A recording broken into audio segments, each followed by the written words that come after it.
Hello, and welcome to Explode When Defeated, an in-depth examination and celebration of the genre of tokusatsu. What's tokusatsu?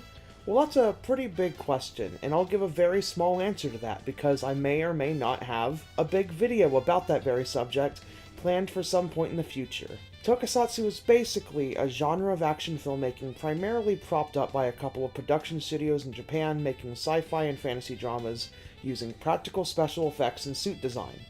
A lot of this stuff features either cool monster suits or superheroes.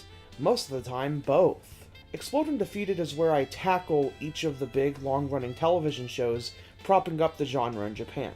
The Ultra series by Super Raya Productions and Toei Productions' Kamen Rider and Super Sentai series.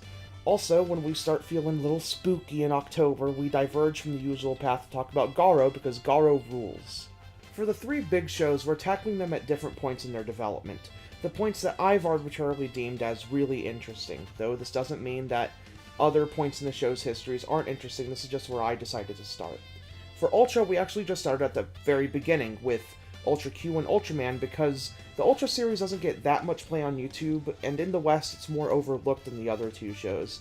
So I kind of feel a sense of duty here. Also, the early shows are becoming incredibly accessible thanks to a recent deal in the States. For Super Sentai, we started from the year 1991 with the show Jetman because that was a huge watershed moment for the show, and we're mapping out the development of modern Sentai here, and it kind of begins there. And for Kamen Rider, we started with 2000's Kamen Rider Kuga, the beginning of the modern era for that show. As we delve into the development of these series, I'll be looking mostly at the recurring themes of each show, as well as the ups and downs of their quality over the years. I think as we get deeper and deeper into each one, we'll be making some cool observations about how they've all developed. A pretty big tokusatsu icon that goes forgotten by this format is actually Godzilla, and I just couldn't let that slide, so I started a podcast with my friend Wyatt from the cartoon-centered YouTube channel It's Only Magic to go over Toho's kaiju film catalog. So not just Godzilla, we're also including Rodan, Mothra, the works. We're having a great time of it, and I think you all would really enjoy it as well.